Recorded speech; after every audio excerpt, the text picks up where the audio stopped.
Desde sus más tiernos años, el niño Jesús creció influenciado por los conceptos, los dogmas de los rabinos de su entonces. Pero Jesús ni los discípulos se adaptaron a las enseñanzas de ellos. Siempre ellos iban aún así, dice el Señor. Mi apreciado, mi estimado, mi estimada, Dios te bendiga. Gracias por estar por ese medio. Yo quiero invitarte para que de esa manera oremos a Dios. Eterno Señor, en esta hora queremos estudiar tu palabra. Permítenos entenderla. Por favor, bendice al mundo con mucha fe, con mucha claridad para entender tu palabra. Lo pedimos humildemente en el nombre de Jesús. Amén y amén. De dentro hacia afuera. Por favor, vamos al libro de San Marcos capítulo 7. En el libro de San Marcos capítulo 7 encontramos una problemática que ha sido mal interpretada por muchos en nuestros días. Allí vemos de una manera sencilla que se juntan a Jesús ciertos fariseos y escribas, los cuales habían venido de Jerusalén. En el contexto profético es de mencionar que a Jesús lo citaron para probarle, para tentarle, pero Jesús no va, así que ellos van a Jesús. Y entonces dice la palabra que vieron a los discípulos comer pan sin las manos lavadas y los condenaban. Así que la problemática era muy seria. Eso lo hizo el versículo 2. Los condenaban. Les decían, ustedes están perdidos, no tienen oportunidad de salvación porque no se adaptan a la tradición, a la costumbre de los rabinos, a la costumbre de los líderes de nuestros días. Y es que cuando leemos el don de profecía, que quiero leerlo en cuanto a esta problemática que sucedió, dice el don de profecía según deseado toda la gente, es capítulo 42, donde habla de la tradición. Los preceptos tradicionales eran considerados como sagrados, como más sagrados que la ley misma. Los preceptos tradicionales, es decir, lo que se venía enseñando, lo que se creía, era considerado como por encima de la ley del mismo Creador.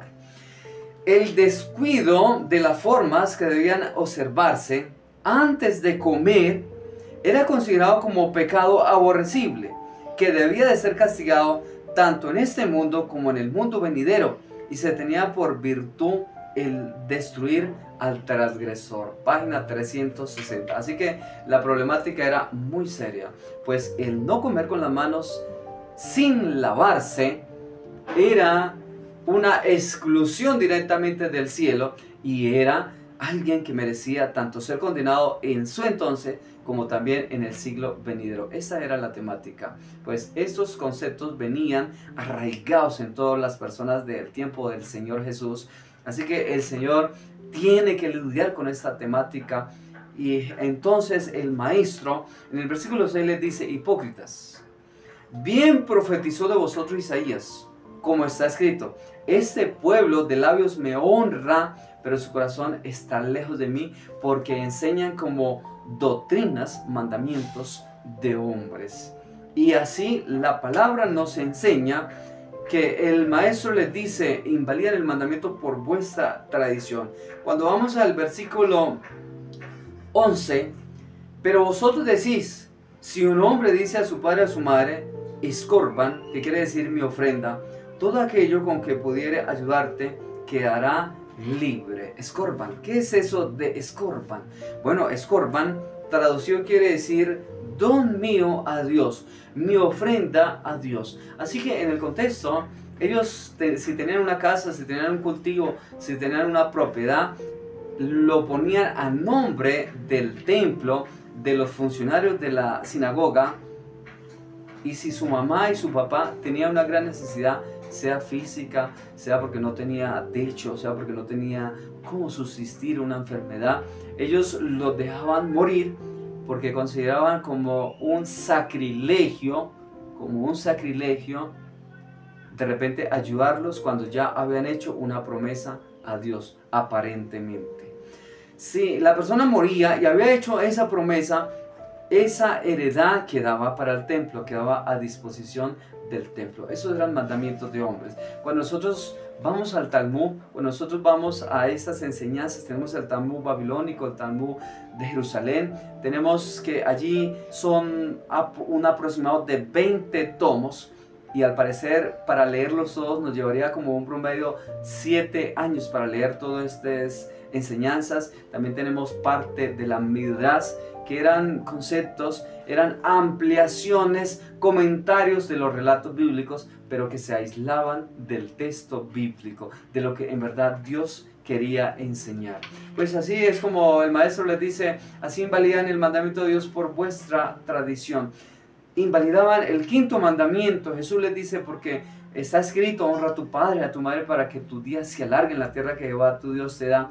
Pero ellos los podían ver sufrir y así los dejaban sufrir por no transgredir un mandamiento de ellos, por no cometer sacrilegio, por no profanar aparentemente un así dijo Dios, cuando no era así dijo Dios, era un así dijo alguien en cierto tiempo y en cierto momento. Entonces sí, estoy hablando de alguien que de repente tiene tradiciones. Yo también crecí con muchas tradiciones, con muchos dogmas. Uno de ellos era este, que lo digo con todo respeto, con todo amor, porque yo no soy por ese medio para de repente criticar, para de repente condenar como hacían los fariseos, los escribas en un tiempo. No, pero sí estoy para decirte la verdad. Y es que yo también crecí con esto.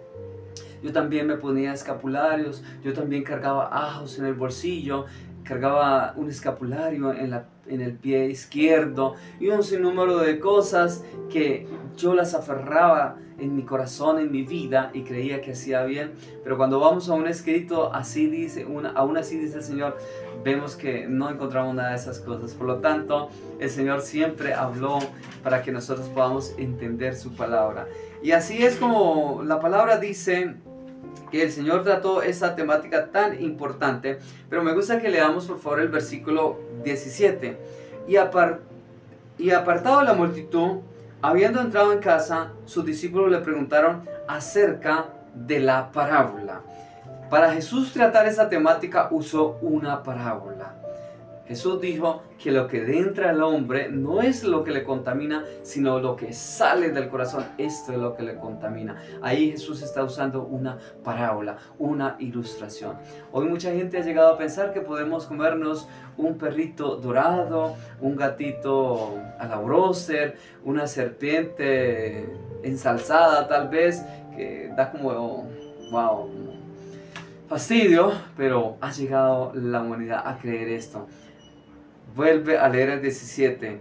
Le preguntaron acerca de la parábola. Esta enseñanza la vemos en San Mateo capítulo 15 también. Una parábola, una ilustración para de esa manera dar a entender de que todos somos salvos por la gracia de Jesús y que lo que nos hace privar de la salvación en verdad es lo que sale de nosotros, nuestros malos pensamientos, nuestras malas actuaciones, nuestro mal comportamiento. Pero no está hablando de comida, de que podemos comer de todo. No, el Señor no está no está enseñando eso. Él ilustra de esa manera. Y ven, en el versículo anterior también vemos una enseñanza muy bonita, y es en el versículo 24 al 30. Desde el 24 al 30, allí también vemos un caso de una mujer sirofenicia, que no era de esa nación, no era judía, era una mujer que era de otra ciudadanía, una extranjera. Dice la palabra que vino, se postró a los pies del Señor y le rogaba: Señor, mi hija está atormentada por un demonio, por favor ve y libérala. Entonces el Señor le dice: pero ve, mujer, no está bien tomar el pan y echarla a los perrillos. Otras personas también han malinterpretado este texto. Han dicho que Jesús le dice a la mujer perro, que la está tratando mal. No, cuando vamos al griego, esquios, Jesús usa un diminutivo para de esa manera enseñar perrillo. No está bien tomar el pan y echarlo a los perrillos. Era un animal doméstico como en nuestros días, pero alguien muy consentido, alguien muy tierno, que se cuida muy bien. Y Jesús dice: no está bien tomar el pan y echarlo a los perrillos. Antes hay que darlo a los hijos, hay que darlo a los que lo necesitan más. Y ella le dice: sí, Señor, pero aún los perrillos vienen y comen de las migajas de sus amos. Y entonces es ahí donde Jesús, vienen las palabras de Jesús, versículo 29. Entonces le dijo: por esta palabra, ve, el demonio ha salido de tu hija. Algo interesante que cabe resaltar, y es que pareciera que el maestro como que no le interesa mucho, como que la quiere como evadir, pero de acuerdo a la enseñanza profética, lo que Jesús quiere es despertar en ella un interés. Quiere ver si ella verdaderamente está interesada en esa gran obra para su hija, lo cual efectivamente ella le sigue hablando, le sigue insinuando.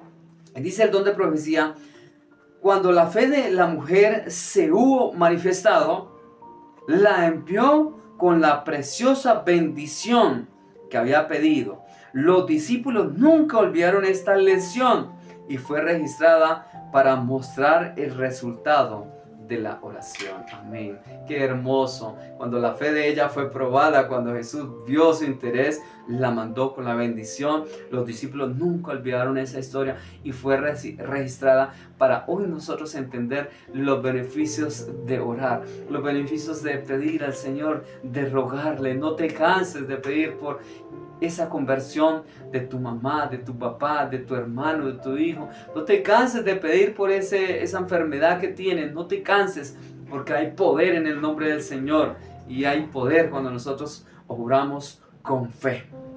También hay otra promesa, otra enseñanza muy interesante en San Marcos 7, 31 al 37, y es otro caso interesante. Vamos a leerlo. Y saliendo otra vez de la región de Tiro y Sidón, vino al mar de Galilea a través de las costas de Decápolis, y le trajeron a uno que era sordo y tartamudo, y le rogaron que pusiera sus manos sobre él. Era costumbre de Jesús poner sus manos. Y tomándole, le apartó de la multitud, metió sus dedos en las orejas de él, y escupiendo tocó su lengua, y alzando los ojos al cielo, gimió, y le dijo: Éfata, que es, sea abierto. Y al instante sus oídos fueron abiertos, y fueron sueltas la atadura de su lengua, y hablaba bien. Y dice el versículo 37, y se maravillaban en gran manera, diciendo: todo lo ha hecho bien. Hace a los sordos oír y a los mudos hablar. Y se maravillaban diciendo: todo lo ha hecho bien. Hace a los sordos oír, hace a los mudos hablar, hace a los paralíticos andar. Se maravillaban, glorificaban el nombre de nuestro Padre Celestial. Sabes que hoy es muy importante nosotros clamar, es muy importante llevar a esos enfermos al Señor, es muy importante guiarlos de la mano, conducirlos a la iglesia, al lugar de oración. Hay recomendaciones de Jesús, según San Marcos 8:15. Jesús dice, y le mandó diciendo: mirad, guardaos de la levadura de los fariseos y de la levadura de Herodes. Guardaos de la levadura. Cuando vamos a San Lucas 12:1, Jesús vuelve a repetir la enseñanza, porque no entendieron de qué estaba hablando Jesús. Pensaban que estaba hablando acerca de que no habían traído pan, esto y lo otro. Guardaos de la levadura de los fariseos, que es la hipocresía. Cuando vamos a la Real Academia nos define qué es la hipocresía, y es fingimiento de cualidades o sentimientos. Eso es hipocresía, fingimiento de cualidades, fingimiento de una santidad, cuando de repente la vida de la persona está lejos de agradar a Dios, porque de labios honran a Dios, pero su corazón de muchas personas está lejos de Él. Guardaos de la levadura, guardaos de lo que se fomenta, de lo que sube fácilmente, guardaos de las tradiciones y de los dogmas de las personas. Que Dios te bendiga grandemente.